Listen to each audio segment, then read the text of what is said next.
Welcome to No Recipe Required. Hope you're doing well. So mac and cheese might be the most classic comfort food out there. It's something we all love, but not many people, I find not many people make it at home. Well, it's actually, A, it's pretty simple.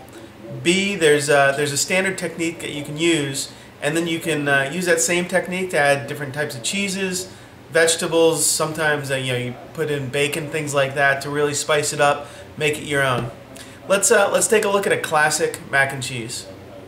Alright, let's go ahead and get started on our mac and cheese. Obviously, two components. One, macaroni. I've got some noodles boiling on the side. You just cook these, the elbow noodles, just like you normally would. Now, while those are gone, we're going to go ahead and make our cheese sauce. I've got a roux that is just flour and butter cooking away here that's been going for about 10 minutes or so. And we're going to make a bechamel sauce. And once we get the bechamel sauce made, we're going to turn that into our cheese sauce. So to our roux, I like to add actually to my mac and cheese just a couple drops of mustard to give it a little bit of tanginess. And then I've got some paprika that I add as well. And just stir that into the bechamel or into the roux. And then I'm going to slowly add a few drops of milk. Maybe more than a few drops, a couple tablespoons, and just stir that together with the roux, and slowly add some more in there. Continue to stir until it becomes nice and smooth, and then add some more, and we're going to finish making our bechamel.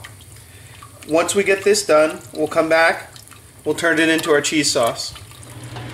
Okay, I've got my bechamel sauce done. What I'm going to do now is turn it into my cheese sauce. I'm going to use two different types of cheese. I've actually got some grated fontina cheese, which has a great flavor and it melts really well. And I've also got some grated sharp cheddar cheese, which is kind of the classic in this recipe. I'm going to add probably a half a cup of the fontina and 3/4 of a cup of that cheddar cheese. Turn the heat all the way down and stir it to combine and to melt the cheese. We need a little bit of salt because we haven't put any salt in yet, and we need a little bit of pepper in there. The sauce should be fairly thick, but I actually find you probably want it a little thinner than you might think because it congeals a little bit along with the pasta. So I'm going to add just a little bit more milk here.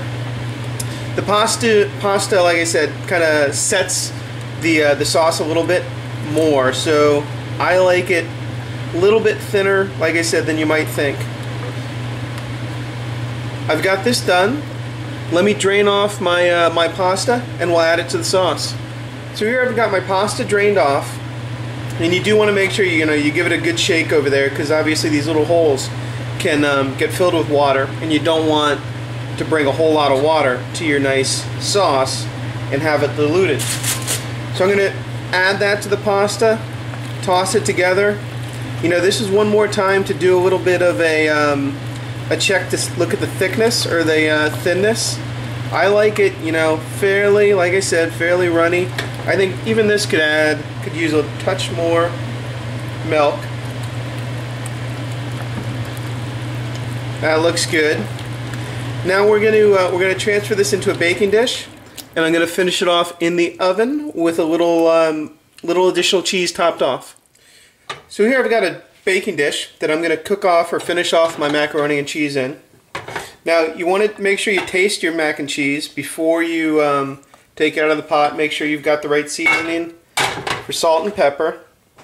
Then we're just going to go ahead and dump it right out into our baking dish and get all that good sauce and pasta in there. Give it a quick shake just to even everything out. And then I reserved a bunch of my bunch of my fontina cheese and cheddar cheese. And I'm just going to sprinkle that right on top to make a nice little crust. And then I also like to throw some breadcrumbs on top as well to give it a nice little crunch. So I'm going to take this, I'm going to throw it under the broiler and let it bake for, probably 5 or 6 minutes in the oven at 400 degrees. Then I'll throw the broiler on for just a couple more minutes.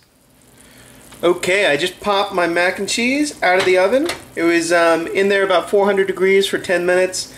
Then I hit the broiler, left it on for about 5. Got that top crust nice and brown, and we're good to go.